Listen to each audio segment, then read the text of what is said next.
Glucose Development, Receptors LLC successfully prepared prototype samples for both the glucose selective binding environment and the glucose competitive signaling component.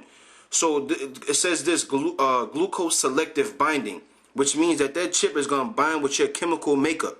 How else can it read your glucose levels? Because when you think of a computer chip is something like hard or something that's that you would think in your mind is electronic. How can it read the level of your glucose inside your body? It has to bind with your body. So once you put this chip in your body, there's no getting it out. It's gonna bond with your chemical makeup. It's gonna be a part of you. Just like if you cut your heart out. If you cut your heart out, what happens? Your body shuts down. The same thing with this RFID chip. Once you cut it out of your body, everything that you know as your part of your existence is gonna be out of here. And you're gonna be invisible to this world. You're not gonna have no money. You're not gonna have no health insurance. You're not gonna have nothing. You're not gonna have anything. So that's all I wanted to read to show you. I mean, you can go on the website and read a little further. I didn't really, understand the exact way it worked, but I mean, as far as this diagram is concerned, but it's pretty straightforward. It has to be a part of your body. It has to bind with your body. So it's pretty straightforward. You see. So you can go on the Positive ID website and check it out for yourself. But that's just to show you that it's more than just identification, man. This whole thing with this chip is more than just ID. It's more than just an ID.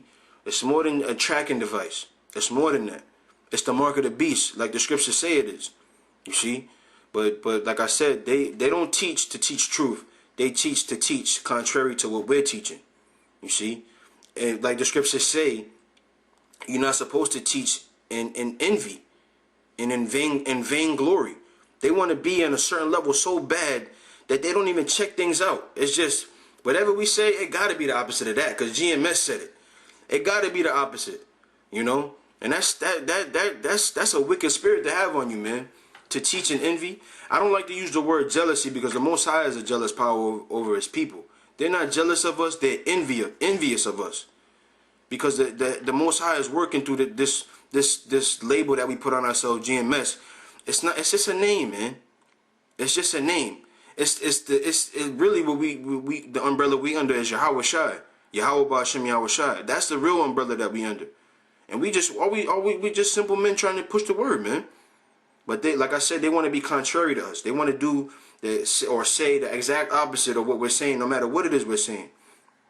All right, so I'm gonna hit these last couple of scriptures, and then we'll be done.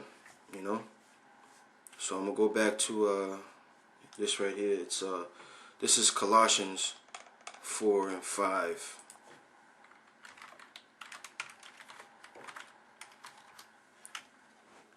Okay, it says,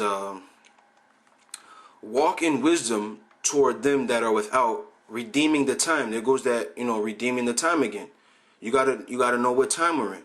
We're in the last days, man. That's evident.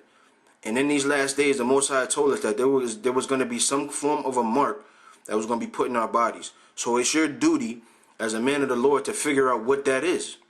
All right. It says, let your speech be always with grace, seasoned with salt, that ye may know how ye ought to answer every man. So if your congregation comes up to you and say, should I get the chip, Nathaniel? How you gonna know how to answer him? How you gonna know how to answer him? Because you don't even know what the chip is. Clearly, because you said it's just identification and a tracking device, and clearly it's more than that. Clearly it's more than that. So how are you gonna answer your congregation when they say, should we take the chip? Are you gonna tell them to take it? And then are you gonna take it? And if you don't, why? Why are you not taking it? If you're not going to take it, why are you not taking it? And if you do take it, you out of here. You out of here. The Most High is going to destroy you if you take that chip. All right? So I'm going to go to this one last one. It's 1 John 3 and 18. 1 John 3, 18. All right? It says this. My little children, Let us not love in word, neither in tongue, but in deed and in truth. So if you're gonna say you love Israel, you gotta work to warn Israel. That's what the matter of fact. Let's go to the word deed and see what the word deed means.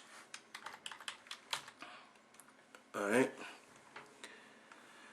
It says here, deed, something that is carried out or an act or action. So if you say you love Israel, you can't just say I love. I used to have to tell people, don't say love to me. Don't tell me love. Do love. Love is a verb. Love is not an adjective. It's a verb. You do love. Love is an action. So you gotta work to show that you love Israel. All right.